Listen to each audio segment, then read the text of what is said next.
ಜಗಳದಲ್ಲಿ ಕೂಸು ಬಡವಾಯಿತು ಅನ್ನೋ ಮಾತು ಈ ಕಂದಮ್ಮನ ಬದುಕಿನಲ್ಲಿ ಅಕ್ಷರಶಃ ನಿಜವಾಗಿದೆ. ಅಪ್ಪ ಮಾಡಿದ ದುಡುಕಿನ ನಿರ್ಧಾರದಿಂದಾಗಿ ಇವತ್ತು ಪುಟ್ಟ ಕಂದಮ್ಮ ಅಪ್ಪ ಹಾಗೂ ಅಮ್ಮ ಇಬ್ಬರನ್ನ ಕಳೆದುಕೊಂಡು ಅನಾಥವಾಗಿದೆ.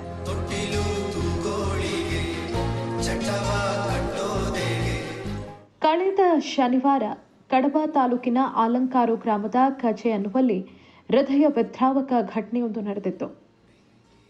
ಮೂಲತಃ ಬಜಗೋಳಿ ನಿವಾಸಿಯಾಗಿರುವಂತಹ, ಸದ್ಯಕ್ಕೆ ಕಜೆಯಲ್ಲಿ ಬಾಡಿಗೆ ಮನೆಯೊಂದರಲ್ಲಿ ವಾಸವಾಗಿದ್ದ 45 ವರ್ಷದ ದಿನೇಶ್ ಪೂಜಾರಿ ತನ್ನ ಪತ್ನಿ 40 ವರ್ಷದ ಸಂಗೀತ ಅವರನ್ನ ಕೊಲೆ ಮಾಡಿ ತಾವು ಆತ್ಮಹತ್ಯೆಗೆ ಶರಣಾಗಿದ್ರು. ಅಪ್ಪನ ಕೆಟ್ಟ ನಿರ್ಧಾರದಿಂದಾಗಿ 2 ವರ್ಷದ ಪುಟ್ಟ ಕಂದಮ್ಮ ಧ್ರುವಿ ಅನಾಥವಾಗಿದೆ. ದಿನೇಶ್ ಹಾಗೂ ಸಂಗೀತ ಆಲಂಕಾರ್ನಲ್ಲಿ ಕಳೆದ 1 ವರ್ಷದಿಂದ ಹೋಟೆಲ್ ಅನ್ನ ನಡೆಸ್ತಾ ಇದ್ರು. ಕಜೆ ಗ್ರಾಮದ ಬಾಡಿಗೆ ಮನೆಯೊಂದರಲ್ಲಿ ದಂಪತಿ ಮಗುವಿನೊಂದಿಗೆ ವಾಸ ಆಗಿದ್ರು. ಎಂದಿನಂತೆ ಶನಿವಾರ ಸಂಗೀತ ತಾಯಿ ಸಂಗೀತ ಅವರಿಗೆ ಕರೆ ಮಾಡಿದ್ದಾರೆ. ಆ ಸಂದರ್ಭದಲ್ಲಿ ಅವರು ಕರೆ ಸ್ವೀಕರಿಸಿಲ್ಲ.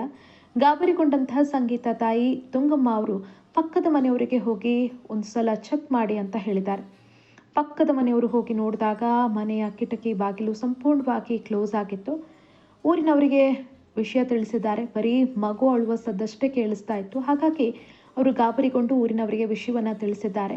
ಊರಿನವರು ಬಂದು ಬಾಗಿಲು ಒಡೆದು ನೋಡಿದಾಗ ದಿನೇಶ್ ಮೃತದೇಹ ನೇಣು ಬಿಗಿದ ಸ್ಥಿತಿಯಲ್ಲಿ ಪತ್ತೆಯಾಗಿತ್ತು. ಹಾಗೆ ಸಂಗೀತ ಮೃತದೇಹ ರಕ್ತದ ಮಡುವಿನಲ್ಲಿ ಬಿದ್ದಿತ್ತು. ಅಪ್ಪ ತೆಗೆದುಕೊಂಡಂತಹ ಒಂದು ದುಡುಕಿನ ನಿರ್ಧಾರದಿಂದ ಪುಟ್ಟ ಕಂದಮ್ಮ ಧ್ರುವಿ ತಾಯಿಯನ್ನು ಕೂಡ ಕಳೆದುಕೊಳ್ಳುವಂತಾಯಿತು.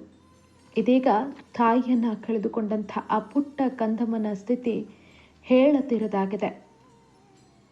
ಇನ್ನು ತಾಯಿ ಉಸಿರು ಚೆಲ್ಲಿದಂತಹ ಸಂದರ್ಭದಲ್ಲಿ ಆ ಪುಟ್ಟ ಕಂದಮ್ಮ ಅಲ್ಲೇ ಇತ್ತು. ಅತ್ತು ಅಲ್ಲೇ ಆ ಪುಟ್ಟ ಮಗು ನಿದ್ದೆಗೆ ಜಾರಿತ್ತು.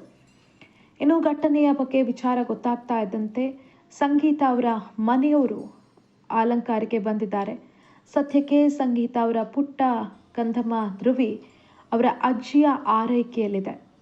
ಆದರೆ ಪುಟ್ಟ ಮೊಮ್ಮಗುವನ್ನು ಸಾಕೋದೆ ಅಜ್ಜಿಗೆ ದೊಡ್ಡ ಸವಾಲಾಗಿ ಪರಿಣಮಿಸಿದೆ.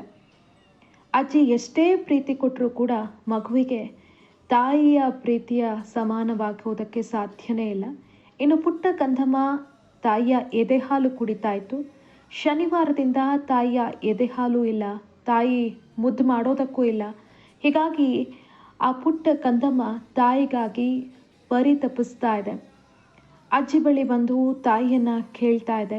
ಎಂಥವರಿಗಾದರೂ ಕೂಡ ಈ ಸಂದರ್ಭವನ್ನು ಎದುರಿಸೋದು ಅದೆಷ್ಟು ಕಷ್ಟ ಅಂತ ನೀವೇ ಊಹೆ ಮಾಡ್ಕೊಳ್ಳಿ.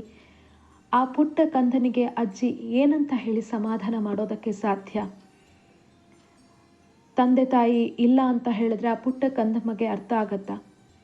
ಅಥವಾ ತಂದೆ ತಾಯಿಯ ಬಳಿ ಹೋಗೋಣ ಅಂತ ಹಠ ಹಿಡಿಯೋದಕ್ಕೆ ಆ ಮಗುವಿಗೆ ಗೊತ್ತಾಗತ್ತಾ? ಸದ್ಯಕ್ಕೆ ಪುಟ್ಟ ಕಂದಮ್ಮ ಅಜ್ಜಿಯ ಆರೈಕೆಯಲ್ಲಿದೆ. ಆದರೆ ತಾಯಿಗಾಗಿ ಅದು ಪ್ರತಿ ಕ್ಷಣವೂ ಹುಡುಕಾಟ ನಡೆಸ್ತಾ ಇದೆ. ನಿಜಕ್ಕೂ ಕರುಳು ಹಿಂಡುವಂತಹ ಒಂದು ಸನ್ನಿವೇಶ.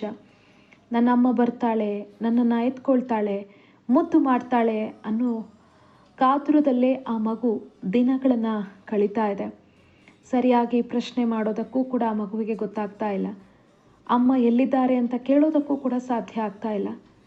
ಅಮ್ಮನ ಎದೆ ಹಾಲು ಕುಡಿಯೋದಕ್ಕಾಗ್ತಾ ಇಲ್ಲ. ಅಮ್ಮನ ಮುದ್ದಾಟ ನನಗೆ ಸಿಗ್ತಾ ಇಲ್ಲ. ಏನೂ ಕೂಡ ಹೇಳೋದಕ್ಕಾಗದ ಪರಿಸ್ಥಿತಿಯಲ್ಲಿ ಆ ಕಂದಮ್ಮ ಇದೆ.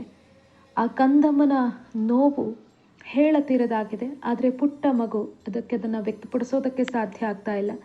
ಇನ್ನು ಈ ಪುಟ್ಟ ಕಂದಮ್ಮನನ್ನು ಯಾವ ರೀತಿ ಸಮಾಧಾನ ಪಡಿಸೋದು, ಅದನ್ನು ಹೇಗೆ ಬೆಳೆಸೋದು ಅನ್ನೋದೇ ಅಜ್ಜಿಗೆ ದೊಡ್ಡ ಸವಾಲಾಗಿದೆ. ಅವತ್ತು ದಿನೇಶ್ ಅವರು ಆ ಒಂದು ಕೆಟ್ಟ ನಿರ್ಧಾರವನ್ನು ತೆಗೆದುಕೊಳ್ಳದೆ ಇರ್ತಿದ್ರೆ ಆ ಸುಂದರ ಸಂಸಾರದಲ್ಲಿ ಇವತ್ತು ಕೂಡ ನಗು ಹಾಗೆ ಇರ್ತಾ ಇತ್ತು. ಆದರೆ ದಿನೇಶ್ ಅವರ ಆ ಒಂದು ಕೆಟ್ಟ ನಿರ್ಧಾರ ಏನೂ ಮಾಡದಂತಹ ಆ ಪುಟ್ಟ ಕಂದಮ್ಮನನ್ನು ಇವತ್ತು ಅನಾಥವಾಗಿಸಿದೆ. ಪ್ರತಿಯೊಬ್ಬರೂ ಕೂಡ ಈ ಒಂದು ಪ್ರಕರಣದಿಂದ ಪಾಠವನ್ನು ಕಲಿಬೇಕು. ಕೆಲವೊಂದು ಸಂದರ್ಭದಲ್ಲಿ ನಾವು ತೆಗೆದುಕೊಳ್ಳುವಂತಹ ದುಡುಕಿನ ನಿರ್ಧಾರ ಎಂಥ ದೊಡ್ಡ ಅನಾಹುತಕ್ಕೆ ಕಾರಣ ಆಗತ್ತೆ, ಅದೆಷ್ಟು ಜೀವಗಳನ್ನು ಅನಾಥವಾಗಿಸುತ್ತೆ ಅನ್ನೋದಕ್ಕೆ ಈ ಘಟನೆಯ ಸಾಕ್ಷಿ.